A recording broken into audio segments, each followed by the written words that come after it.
What's good, chat? Just came back from having a gender reveal for my older cousin's baby. Turns out to be a boy, so I guessed it correctly. Shout out. Congratulations to my cousin, and nothing but the best of wishes for a happy and healthy baby. But without further ado, let's continue. And let's finish off habit 7 on a good note. New insights on habit 7, Sharpen the Saw by Sean Covey. My favorite play of all time is Hamilton, and after seeing it for the first time, I learned all I could about its character, Lin-Manuel Miranda. I was intrigued to discover that Hamilton might never have happened if Miranda hadn't sharpened the saw. In 2008, Miranda had been working nonstop for 7 years to bring his first musical, In the Heights, to the Broadway stage. After winning 4 Tony Awards for his debut, he finally made time for a vacation to Mexico. He packed a little light reading for the beach, Alexander Hamilton, by Ron Chernow, an exhaustive biography of a mostly forgotten founding father. The moment my brain had a moment's rest, Hamilton walked into it. Miranda said in an interview with Ariana Huffington, "It's no accident that the best idea I've ever had in my life, maybe the best one I've ever had in my life, came to me on vacation." From the seed of an idea, Hamilton went on to shatter records, become a cultural phenomenon, and win Miranda a Pulitzer Prize, an Emmy, a Grammy, and 11 Tony Awards. I think it's fair to say that unlike Miranda, Alexander Hamilton himself didn't subscribe to the principle of renewal, and he paid a price for it. In the musical, his wife Eliza implores him to rest in a song called "Take a Break," but he refuses. Ariana Huffington believes burnout itself, specifically sleep deprivation, destroyed Hamilton's presidential hopes, threatening his marriage and ultimately take his life. She writes Hamilton was successful not because of his overwork and burnout, but in spite of them, and perhaps he'd listened to Eliza's advice to take a break, he'd have had more time to build the nation he was so devoted to. Unlike Miranda's cautionary tale about Hamilton, he renewed. Presidential historian Doris Kearns Goodwin shared that Franklin Delano Roosevelt took a 10-day fishing trip during some of the most critical days of World War II, and during that trip that FDR came up with his crucial Lend-Lease Act, which provided the means for the United States to lend war supplies to its allies during the war. She also shares how Abraham Lincoln went to the theater 100 times during the Civil War. When the lights were down and a Shakespeare play came on, Lincoln could forget the war and clear his mind for new precious hours, she said, and Teddy Roosevelt exercised 2 hours every afternoon at the White House with a raucous game of tennis, or a hike in the wooded cliffs of Rock Creek Park, or a boxing or wrestling match. As a culture, we have not taken these lessons to heart. Burnout is increasing, loneliness is increasing, the amount of time people spend on screens is increasing. Win the daily private victory.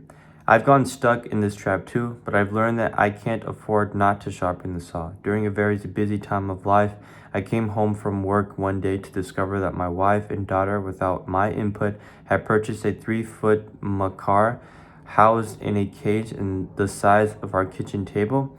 After hearing the earth-shaking squawk from this giant parrot, I became a believer in the theory that birds evolved from dinosaurs.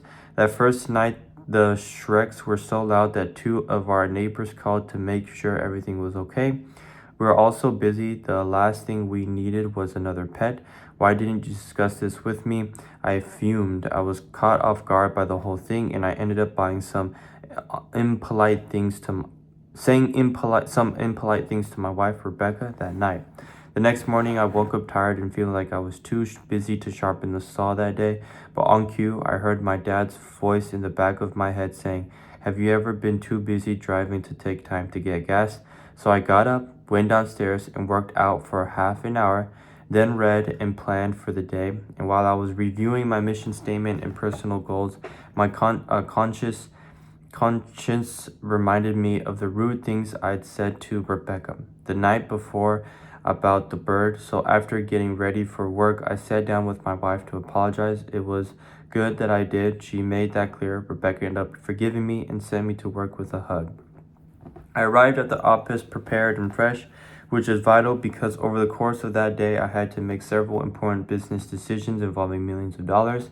Luckily, I was on my game and made smart decisions. Having won my daily private victory that morning made all the difference, and it only took an hour. In case you were wondering, we sold the macaw a few weeks later to a guy who looked like a pirate.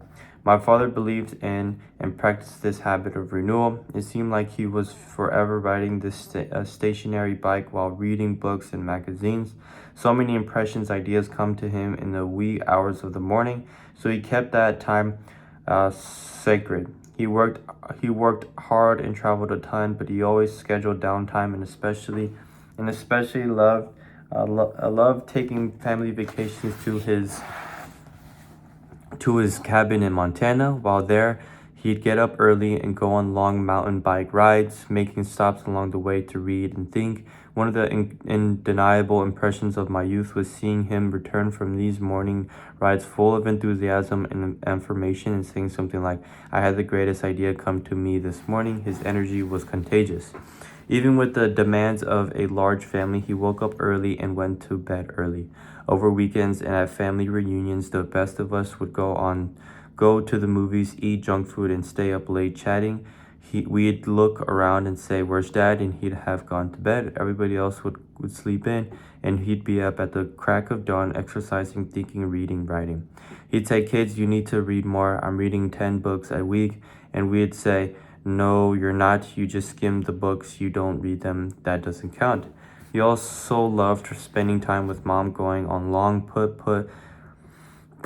motorcycle rides around the neighborhood where they would talk it over. Truly, much of his public success and the strong relationships he enjoyed sprang from his practice of getting himself centered each day and winning his own daily private victory.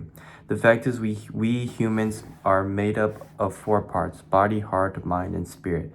And all 4 parts are interdependent and need constant nourishment. Like 4 tires on a car. If one tire is low on air, all 4 tires wear unevenly. It's hard to show love, heart, when you're exhausted, body. On the other hand, when you're feeling motivated and in tune with yourself, spirit, you'll have better judgment, mind, and find it easier to treat others with respect, heart.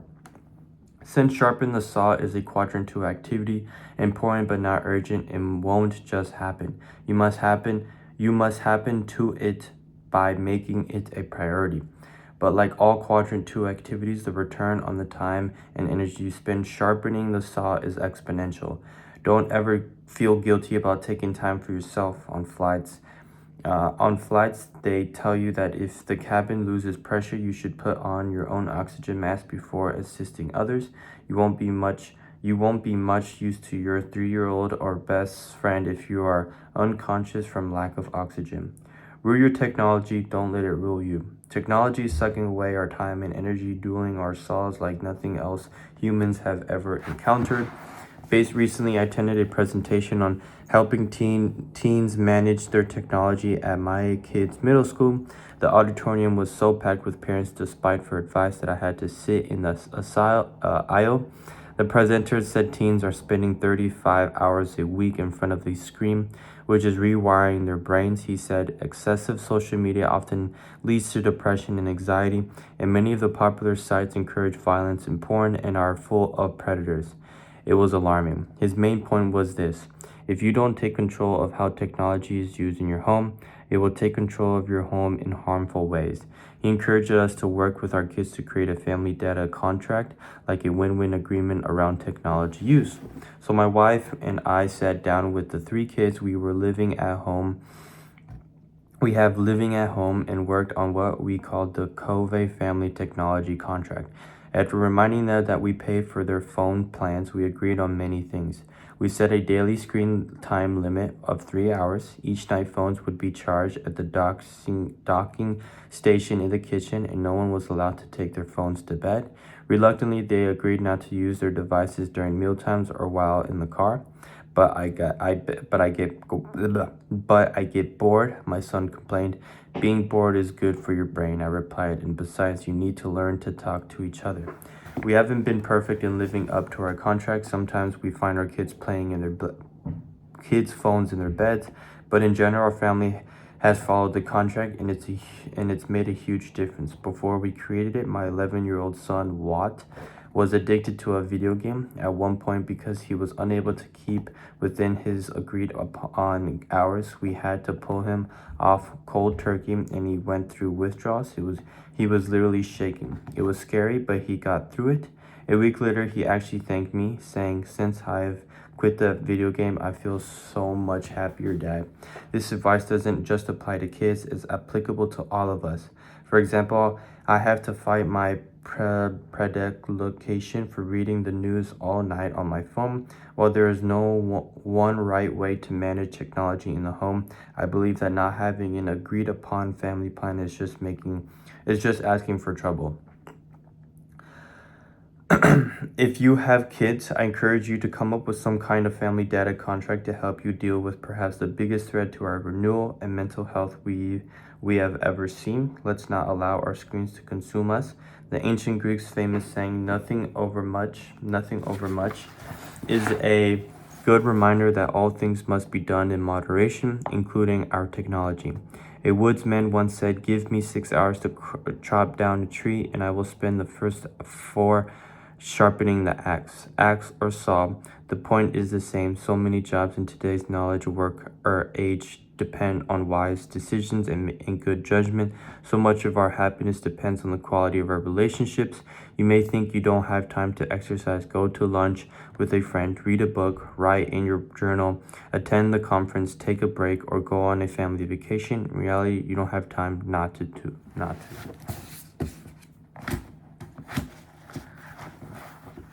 I wanna touch. I'll end it off there, but I want to touch on one important thing that has really changed.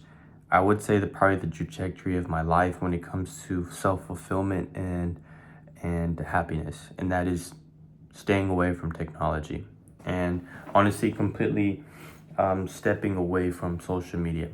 I believe I'm on since the start of July. No, I would probably say June.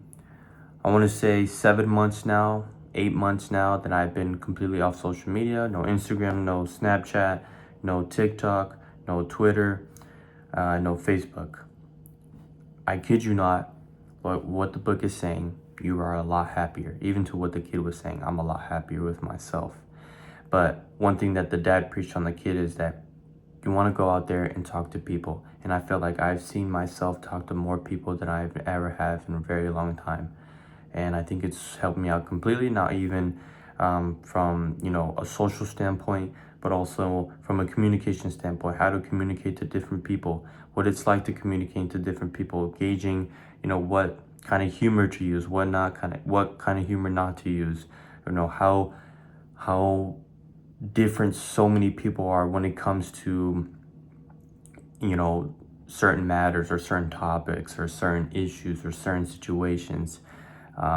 I think those are all very important in anyone's life. Being able to get different perspectives from different people, because you are engaging with a lot more different people in person, not just on social media, not just on a screen, and not just liking, right?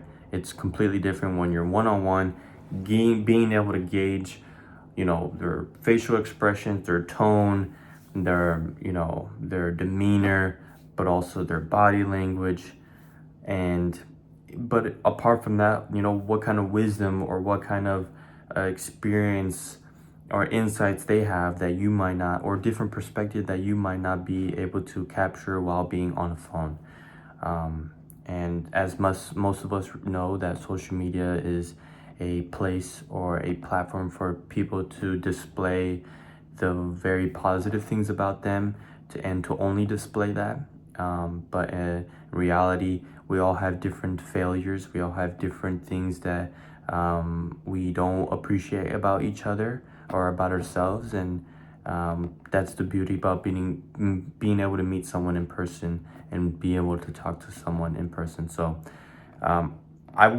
would say that I'm not, I feel like I am very passionate about this when it comes to, technology use, because I'm the one who practices it and I've seen phenomenal results out of it and nothing but positivity. And I think, I wish I could preach it on others a little bit more, but everyone has their own way of working around it. I feel like, at least in our generation, I feel like a lot other people have realized it. I think there's even I saw an ad today where a company is wanting to help this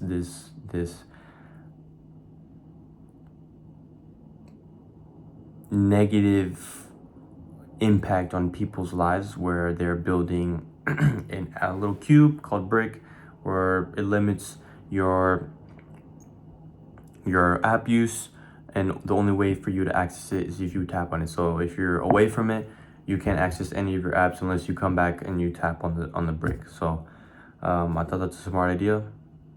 And yeah, I mean, like I said, I can continue talking more and more about this, but I don't want to talk longer than I have been reading. Nonetheless, if you have the time, set a timer limit on your apps, step away, and start talking to people the best way you can. And by the way, that's done with habit 7 now. So we're gonna move on to the conclusion aspect of the book. And yeah, what a journey.